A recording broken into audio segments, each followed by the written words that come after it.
دوستوں، موجودہ علمی دور میں یہ سوال بڑی اہمیت اختیار کر گیا ہے کہ آدمی کیا ہے اور اس کی صلاحیتوں کی حد کہاں تک ہے۔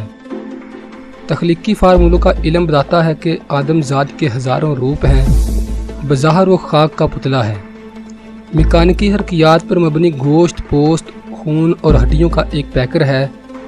اس کے اندر ایک پوری کیمیائی دنیا آباد ہے۔ اطلاعات و پیغامات پر آدمی کی زندگی رواں دواں ہے۔ آدمی خیال و تصور کے علاوہ کچھ نہیں ہے۔ اس کی ہر حرکت خیال و تصور کے تابع ہے۔ دنیا انسانیت کے تمام کارنامے خیال، تصور اور تخیل کی غیر مرئی طاقت کے گرد گھوم رہے ہیں۔ آدم ذات خیال کے اندر مختلف معنی پہنا کر نئی نئی جلوہ سمانیاں ظہور میں لے آتا ہے۔ آدمی کے شعور نے ایک بچے کی طرح نشو و نما پائی ہے۔ جب بچہ اس دنیا میں آنکھیں کھولتا ہے تو دنیاوی اعتبار سے اس کی شعوری استعارت ناقابل ذکر ہوتی ہے۔ پھر وہ صغر ثنا اور طفولیت کا زمانہ گزار کر لڑکپن میں داخل ہو جاتا ہے۔ اس کی دماغی صلاحیتیں پہلے کی نسبت زیادہ ہوتی ہیں۔ طبی اعتبار سے جب وہ جوان ہوتا ہے تو اس کی ذہنی و جسمانی صلاحیتیں اپنے عروج پر ہوتی ہیں۔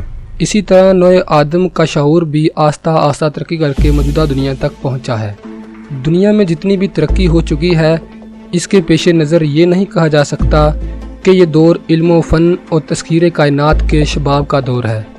انسانی ذہن میں ایک لامتناہی وسط ہے جو ہر لمحہ اسے آگے بڑھنے پر مجبور کر رہی ہے۔ تخلیق و تسخیر کا ایک عظیم الشان ذخیرہ ابھی مخفی ہے۔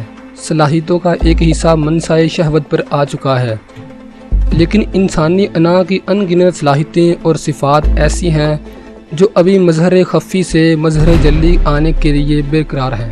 تمام تجربات، مشاہدات اور محسوسات کا محض ذہن ہے۔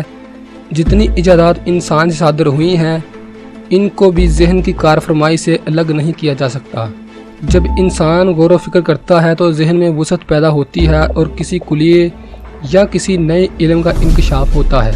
انسانی ذہن ہزاروں سال پہلے بھی ایک معمہ تھا اور آج بھی ایک سائنسی دور میں بھی ایک مسئلہ ہے۔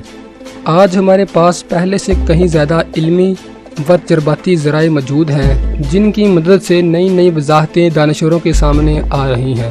ایک پرت کی اڈھیر بند کی جاتی ہے تو دوسرا پرت سامنے آ جاتا ہے۔ جب پرت کو اچھی طرح نہیں دیکھ پاتے کہ ایک نیا زون کھل جاتا ہے۔ سائنسدانوں اور علم النفس کے ماہرین کا اندازہ ہے کہ انسان ابھی تک اپنی صلاحیتوں کا 5% سے 10% بھی استعمال کرنے پر قادر نہیں ہو سکا۔ گویا نوع انسان نے اب تک جو ترقی کی ہے وہ صرف 5% سے 10% صلاحیتوں کے استعمال کا ثمر ہے۔ ان معروضات سے یہ بات واضح ہو جاتی ہے کہ موجودہ دور کی علمی کامیابیاں، جن میں علم طب، علم حیوانات، نباتات، جینیات، طبیعیات، کیمیا، برقیات، تغیرات، سائیکالوجی اور پیراسائیکالوجی جیسے دیگر علوم شامل ہیں، یہ سب انسانی صلاحیتوں کے عکس ہیں۔ لیکن جب ہم ان علمی و فنی کامیابیوں کو دیکھتے ہیں تو یہ بات ہمارے ذہن میں بہت کم آتی ہے کہ یہ ہماری ذہنی قوتوں کے مظاہر ہیں جو قدرت نے ہمارے اندر محفوظ کر رکھی ہیں۔ نفس و دماغ سے متعلق روز افزاں انکشافات سے یہ بات واضح ہو رہی ہے کہ انسان کا وجود 2 حصوں میں منقسم ہے۔ ایک حصہ اس کا خارجی دنیا سے ہے اور دوسرا حصہ اس کے داخل میں واقع ہونے والی تحریک پر ہے۔ انسانی نفس کے یہ دونوں حصے ایک دوسرے سے گہرا رشتہ رکھتے ہیں۔ ہر دور میں یہ بات کسی نہ کسی صورت میں سامنے آتی رہی ہے کہ انسان صرف جسمانی حرکات اور خارجی کیفیات کا نام نہیں، انسان کے اندر ایک اور دائرہ مادی تحریکات سے آزاد ہے، اور اسی دائرے سے تمام خیالات و افکار مادی دائرے کو ملتے ہیں، اور یوں ہی دائرہ اصل انسان ہے اور اسے عرف عام میں روح کہا جاتا ہے۔ اہل روحانیت نے اس بات کی طرف توجہ دلائی ہے کہ اگر آدمی اپنے قلب، اپنے من کے اندر سفر کرے تو اس کے اوپر روح کی قوتوں کا انکشاف ہو جاتا ہے۔ تمام آسمانی صحائف و کتاب نے انسانوں کے غیر معمولی صفات کا تذکرہ کیا ہے۔ کتاب سماوی کے مطابق انسان بظاہر گوشت پوست کا مرکب ہے، لیکن اس کے اندر ایسی انرجی یا ایسا جوہر کام کر رہا ہے جو خالق کی صفات کا عکس ہے، اور اس جوہر کو روح کا نام دیا گیا ہے، اور اسی طرح روح کے ذریعے انسان کو کائناتی علوم حاصل ہیں۔ آسمانی کتابوں نے انسان کی تمام حیثیات اور واردات کو 2 حصوں میں تقسیم کیا ہے اور انہیں آفاق و انفس کہا ہے۔ آفاق ان مادی مظاہرات کا نام ہے جو خارج میں نظر آتے ہیں، جبکہ انفس ان خد و خال کا مجموعہ ہے جو کائنات کی داخلی زندگی ہے۔